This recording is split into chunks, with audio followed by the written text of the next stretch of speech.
बारे में सोचने से बहाने मिलते हैं, समस्या के बारे में सोचने से बहाने मिलते हैं, समाधान के बारे में सोचने से रास्ते मिलते हैं। जिंदगी को आसान नहीं बस खुद को आसान बनाना पड़ता है। जिंदगी को आसान नहीं बस खुद को आसान बनाना पड़ता है। उत्तम समय कभी नहीं आता, उत्तम समय कभी नहीं आता, समय को उत्तम बनाना पड़ता है। परम आदरणीय सभापति महोदय, निर्णायक मंडल के सदस्यगण, मंच पर विराजमान वंदनीय गुरुजन एवं अभिभावकगण व शिक्षक खंडेहा की विभिन्न पाठशालाओं से यहाँ उपस्थित मेरे प्रतिभागी साथियों, मैं आदर्श डोगरा राजकीय उच्च विद्यालय किशोर से आप लोगों के समक्ष जिस विषयों को लेकर उपस्थित हुआ हूँ उसका शीर्षक है संकल्प सिद्धि। भारत को भ्रष्टाचार, गरीबी व जातिवाद से मुक्त बनाना।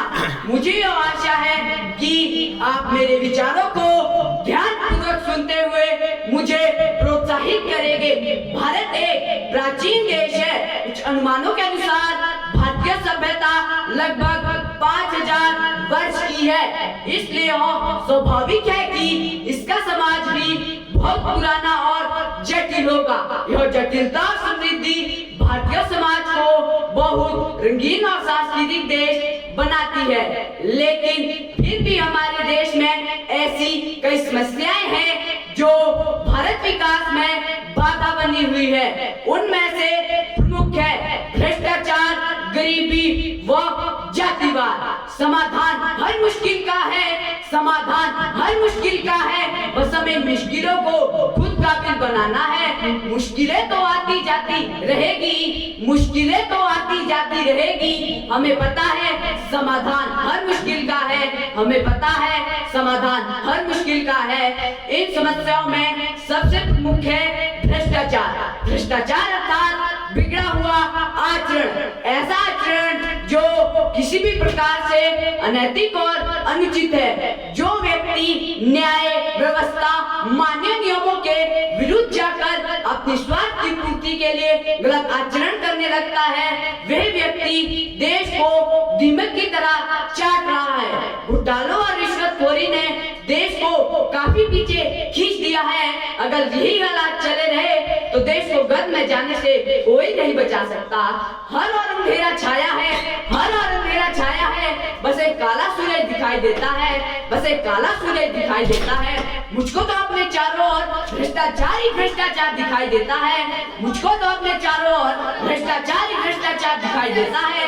भ्रष्टाचार पर विचार व्यक्त करने बैठे तो कभी खत्म ना हो। इससे मुक्ति पाने के लिए सबसे आसान उपाय है खुद को मुहिम की सबसे बड़ी कड़ी बनाना, ताकि कड़ियां खुद व खुद जुड़ती चली जाए। हमारे देश में अन्य बड़ी समस्या है गरीबी।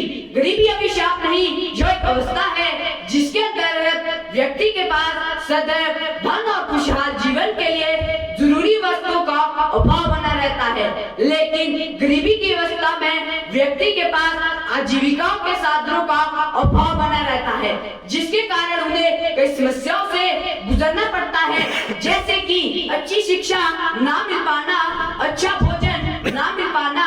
गरीबी की समस्या मिटाने के लिए कई प्रयास किए जा रहे हैं। गरीबी उन्मूलन के लिए सरकार ने कई कार्यक्रमों और योजनाओं की शुरुआत की है। इनमें से प्रमुख है प्रधानमंत्री जन धन योजना, किसान विकास पत्र योजना, प्रधानमंत्री आवास योजना, स्वच्छ भारत अभियान, आयुष्मान भारत इत्यादि।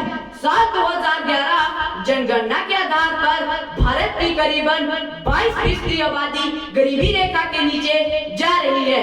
यह भारतीय सरकार का आधिकारिक आंकड़ा है। हमारे देश में अन्य बड़ी समस्या है जातिवाद। हमारे देश में जातिवाद की उत्पत्ति कब हुई ये बता पाना मुश्किल है। जातिगत व्यवस्था मूलतः 4 वर्णों पर आधारित है, ब्राह्मण, क्षत्रिय, वैश्य, शूद्र इत्यादि।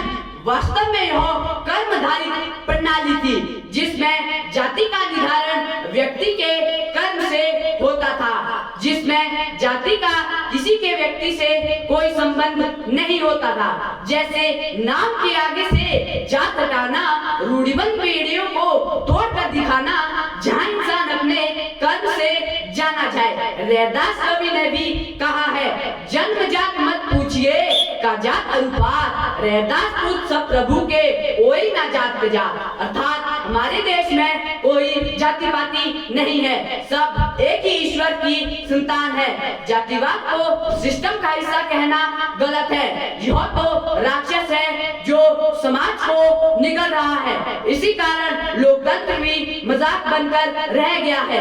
केवल शिक्षित समाज ही से खत्म कर सकता है। जातिवाद के चक्कर में पड़ोगे तो मलाल होगा, जातिवाद के चक्कर में पड़ोगे तो मलाल होगा। अगर शिक्षित बनोगे तभी तो कमाल होगा, अगर शिक्षित बनोगे तभी तो कमाल होगा। सरकार द्वारा थिंक टैंक कहे जाने वाले नीतियों का मानना है कि आने वाले कुछ वर्षों में भारत भ्रष्टाचार, गरीबी व जातिवाद से मुक्त हो जाएगा। नीतियों के अनुसार भारत अगर 2047 तक 8% की ग्रोथ से बढ़ता है तो यह दुनिया की 3 अर्थव्यवस्थाओं में एक प्रमुख देश बन जाएगा। अंत में मैं इन शब्दों को विराम देते हुए कहना चाहूंगा, मेरा मकसद केवल हंगामा खड़ा करना नहीं, मेरा मकसद केवल हंगामा खड़ा करना नहीं, मेरी कोशिश है ये सूरत बदलनी चाहिए। मेरे सीने में ना हो, तुम्हारे सीने में कहीं ना कहीं बदलाव की आग जलनी चाहिए। जय हिंद, जय भारत, जय हिमाचल।